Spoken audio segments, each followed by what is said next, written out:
What's up, YouTube? It is Ty. I'm back with another video. I've been gone for a very long time and I apologize for that, but I want to sit down with you guys before we get this video started and kind of explain to you guys where I've been, what happened, and then that way we can get into what y'all want to see with the tiny house and what me and Rachel have been up to. So let's sit down and let's chat for a sec. All right, guys, so I'm just gonna hold you guys here and talk to you for a second. So as you guys know, if you're a subscriber, me and my wife did a Home Depot shed conversion, tiny house. After living in it for about 6 or 7 months, I don't know if I would call this thing a tiny house. It's an absolute beast. It has been amazing and things like that. So I may have to go back and agree with some of the comments that this is not a tiny house, even though it is only 740 square feet. But back to my point, I've been gone for a very long time on my posting and videos. I have still been posting on my gym channel and things like that because I do go to the gym every day and that's what keeps me motivated. But again, guys, I've been gone and I want to explain to you guys why. When all you guys started following me, commenting, watching the videos, I was doing very good. I was very consistent on TikTok, things like that. But around that time and months prior to that, I was having a lot of pain in like my hands, my knees, my elbows, my wrist, my back, my neck, pretty much everywhere, anywhere you have a joint, I was having a lot of pain. And I just thought it was because I work out all the time. I'm working outside, I'm laying floor, doing things like that. And it just progressively got worse and worse to the point where I was literally miserable. Like I would wake up in the morning, not even be able to turn my neck. I wouldn't be able to squeeze my hands, things like that. And I'm very in tune with my body just because I've always been a healthy guy, fitness, things like that. And it was taking a huge toll on me mentally. I worried about it 24/7. I couldn't sleep at night because I was trying to think, what have I done to myself? What is going on? I would go to the doctor and explain to them that I thought I had like very severe arthritis, and they would be like, you're too young. That's not what it is, blah, blah, blah. They really wouldn't do anything. I'd have blood work done and just nothing was really getting done. And I was getting very overwhelmed, very frustrated. I was worried that I wasn't gonna be able to work because I couldn't even hardly use my hands. They swelled up so big I literally couldn't even wear my wedding ring. It was just awful. Like I was in so much pain. I didn't show it, so if you guys seen me out, you guys know how I am. I'm always positive and things like that. So I didn't show that I was in a ton of pain. But if you lived with me, which of course, love you, Rachel, thank you for helping me through all that. She knew I was in terrible pain every morning when I woke up. Throughout the day I would loosen up because that was very good for your joints to move and things. But we finally did figure it out, and I had very severe psoriatic arthritis. So I did come down with autoimmune diseases. I had psoriasis, which was, I would say, medium. It wasn't mild, but it wasn't severe. But the arthritis was very, very severe. I have permanent damage from it, which I'm kind of bummed out about. But guys, I feel so much better now that I'm on a biologic that I don't even care about the permanent damage because I feel so much better. So I'm so excited about that. And I do hate that I had to get on one because that does kind of shut your immune system off, but I had to do it. There was just no way around it. I tried to fix it through my gut, through my diet, through fitness. It just wasn't working. I literally ate only meat and fruit for 60 days straight with only a slight improvement. So I had to get on something, which I absolutely hated, but it is what it is. I had no option. I was causing too much damage to my joints.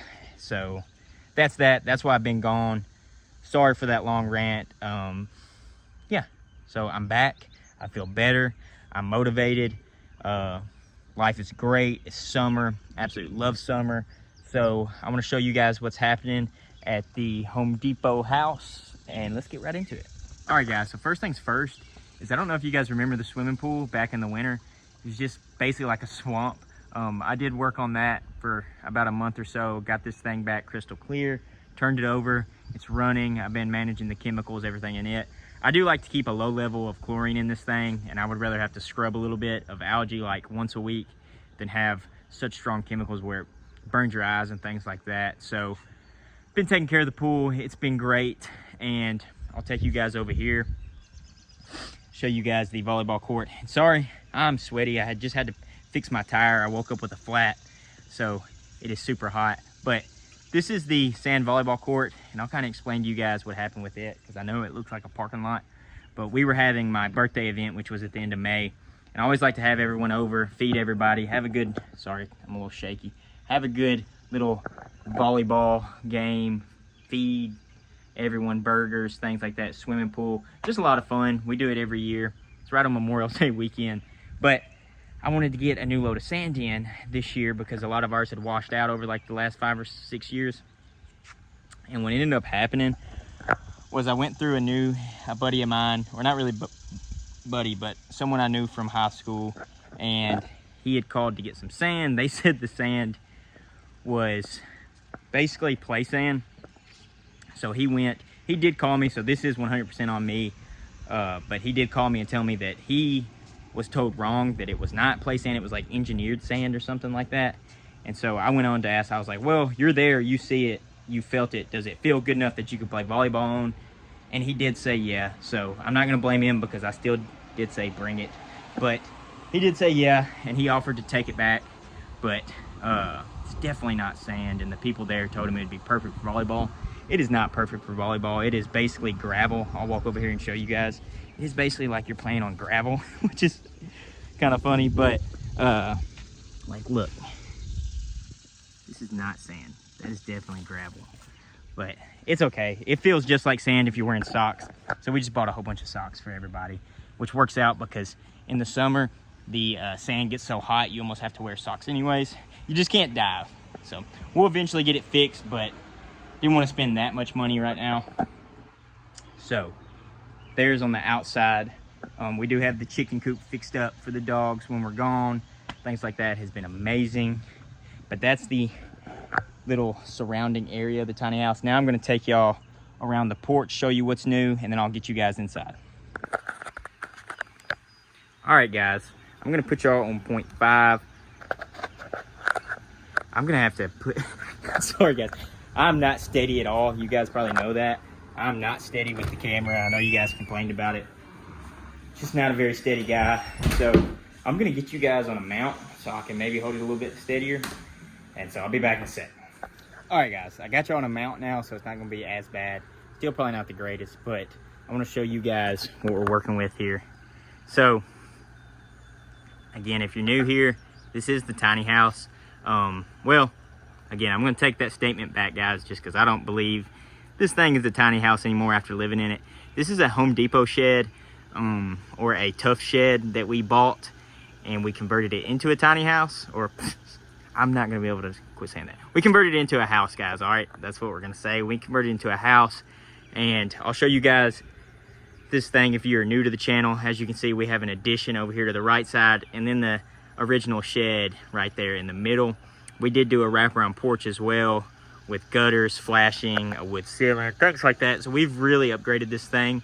So I'll show you guys what is new right here.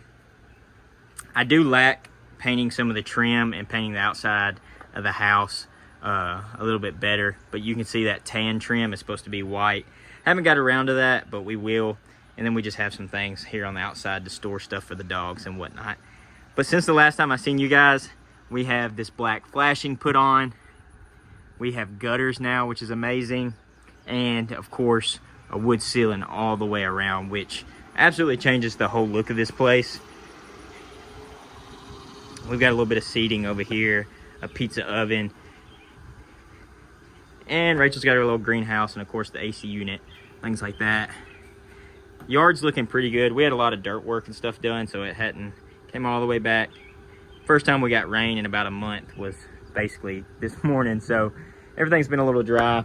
But yeah, that's kind of the new exterior stuff that you guys haven't seen, was basically the gutter addition and the flashing and the wood ceiling. So that's what the outside looks like as of now, and I'm going to take you guys inside and show y'all what. So when you guys enter the tiny house, this is what it looks like. And I'm sorry I'm just rambling on. I haven't done this in a while, and I did take pre-workout this morning. But we did change to a leather couch. We've got the pictures of all the dogs over here with some plants and all that good stuff. Rachel does an amazing job decorating. But we've got the new couch, a new little chair. We are missing one picture of our newest golden doodle. But this is the view from the couch. I've got my little gaming center over there. We've got our little table here to eat on, extra counter space, a fridge. The kitchen is honestly amazing. I wouldn't change one thing about the kitchen. Super nice. It's plenty of room for us. If you need extra counter space, you got it right here. Wouldn't change anything. Pantry. Then of course we've got our laundry room. And I'm kind of just doing a quick walkthrough because this is like the same thing as my past videos. I just want to show you guys like what it looks like after a couple and 6 dogs have lived in this place for about 7 months. So as you can see, it's holding up very nice. It's still very clean in here. We do clean pretty often just because we have so many dogs. But that's the downstairs. And just to show you guys, we've upgraded some things, of course. We couldn't do a cloth couch just because of the dogs, but the leather couch has been amazing. We really don't honestly sit on the couch that much, so that's completely fine. But yeah, leather couch, that little swirly chair, whatever it is. And you can probably see all the plants around. There's just plants everywhere, which is Rachel's new little hobby. These are real, by the way. She has her little app, and she has plants everywhere. If you're new to the channel, I did these hardwood steps. It's something my dad and my uncle has taught me over the years, was laying floor and hardwood. So we did a lot of this stuff. We just didn't do like the drywall and plumbing and the soft electrical, things like that. But as you can see, steps are looking pretty good. It rained and the dogs came in, so it's gonna be a little dirty in here. Just got our plants here. And now I'll show you guys our bedroom. So we've got our nice king bed. We did fit a king bed in here easily. There's plenty of room in here, if you can't see. So for everyone that thought we weren't gonna fit a king bed, we fit it in there like very easily, and it's very roomy up here. All of our dogs sleep upstairs with us. Like 4 of them sleep in the bed, so it's completely fine. We've got storage up top with Rachel's plants, my closet, my dresser, that's new as well. I do have a dresser now, of course, Rachel's dresser. And then the bathroom, which is my other favorite area of the tiny house. This is a large bathroom in my opinion. I don't know what you guys had growing up, but this thing is huge. We've got the vanity toilet area, and then you've got this little hallway with the shower. And Rachel's got a very big closet here. Goes all the way back there, so she fits plenty of clothes in here. And then, sorry, Rachel's hair's in there. I didn't check before recording. But we did the shower as well, which I don't ever want to do again. But I love having the tile shower. It's been amazing. We have a gas tankless hot water heater, so we have unlimited hot water, which is amazing as well. But yeah, guys, just wanted to show you guys that this thing is held up very, very nice. The view from our bedroom is great. We got the view of the swimming pool, of course, the work trucks and stuff. But yeah, it's been great. I wouldn't change a thing about the tiny house. I'm trying to think of any cons here. So I will tell you guys the one bad thing that happened. Of course, we live in Tennessee, so we're not really used to like very cold weather. But this winter was freezing cold. Like super cold. We were locked in, like some people were locked in their house for like 10 to 12 days. And we were out of water for a long time, like main lines busted, things. Which I know for a lot of you is probably normal, but it's not for Tennessee. So I will say, didn't do the best job designing where some of my pipes are and things. So we did have some freeze, and I had to get out there in below zero weather with a hairdryer and thaw out some pipes, things like that. But we did get it, and I am going to re-insulate some of those areas before the next winter comes. But for the summer, this place has been just an absolute gem. We have a split unit with a dual head. So we've got a head upstairs, a head downstairs, and it is ice cold in this place. The only time it wasn't is right before me and Rachel left for our anniversary. It was getting very hot in here, and I just thought it was because it was close to 100 degrees outside. But come to find out, I didn't even like check my coils outside, but my coils were just filthy from how dusty it was around the tiny house before the grass grew in. So they basically just got coated with dirt and dust, and it doesn't get rain on it, so it was never like washing the dust off because it's under our overhang. So once I noticed that, we did clean those off, and this place got ice cold again, so that's been super nice. We have no issues with it. It's insulated like a normal house. It's built like a normal house. I mean, it's a shed just finished out. So if you guys are wanting to do this, I do highly recommend it. And I want my next video to be the cost of this thing, but I did want to just make this video catching up with you guys because I've been gone for so long, explaining why, showing any of you guys that are new what the tiny house looks like, things like that. So again, sorry I've been rambling on, but this was the video of what a shed looks like after you've lived in it with 6 dogs, a wife, and about 7 months have passed. So I appreciate you guys watching as always. I'll see y'all next week for the cost breakdown. Love you guys. Peace.